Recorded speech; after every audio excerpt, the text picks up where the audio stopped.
यीशु दे सुर्गे च चुकोने दे बाद उंदे चेले यरूशलेम च पवित्र आत्मा की हासल करने किते बलगे करते हे। उन्हें दिनें च एक खास त्योहार हा ते उसी मनाने किते दुए मुल्खें दे भी मते सारे लोग यरूशलेम च आते हे। चेले ते बाकी बसवासी एक ही जगह किट्ठे होए ते चानक गए उंदे च पवित्र आत्मा आया, जिदे कन्ने ओह बखरियां बखरियां बोलियां बोलना लगे। जदों अखियां बखियां दे लोकें शोर शराबा सुनिया तां ओह उत्थे किट्ठे होई गए ते अप्पू बिच्चे गलाना लगे, एह तां इत्थे गै रौहने आले लोक हन, पर साढ़े मुल्खे दियां बोलियां कियां बोले करदे न। पर उंदे चा किश लोग मजाखें च इयां गलाना लगे, इन्हें तां शराब पीती दी ऐ।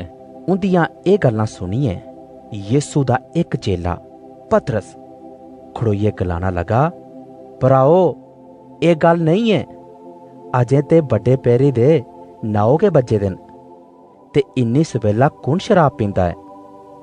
आऊं तुसें की दसना कि एह केह् होए करदा है। परमेसरे अपने सेवक यीशु की तुंदे च भेजिया ते उदे थाई परमेसरे बड़े चमत्कार किते। उहे यीशु जिदे भले कम्में की जानदे होई भी तुसें उसी ठुकराई ओड़िया ते पकड़ाइये सूलिया उपर टंगी ओड़िया। पर परमेसरे उसी मुर्दें चा जिंदा करी ओड़िया, जिस गल्ला दे अस गवाह। ते दिक्खो इते च कोई शक है गै नहीं कि परमेसरे यीशु की मसीहा ठहराया ते उदे बदले असें की चलाने किते एक साथी की साढ़े कश भेजिया, जेका पवित्र आत्मा है। ए जे किश भी तुस दिखे ते सुने करदे हो, ए उस्से दा असर है। ए सब गल्लां उंदे दिलें की चुभी गईयां ते पुछना लगे कि अस केह् करचे।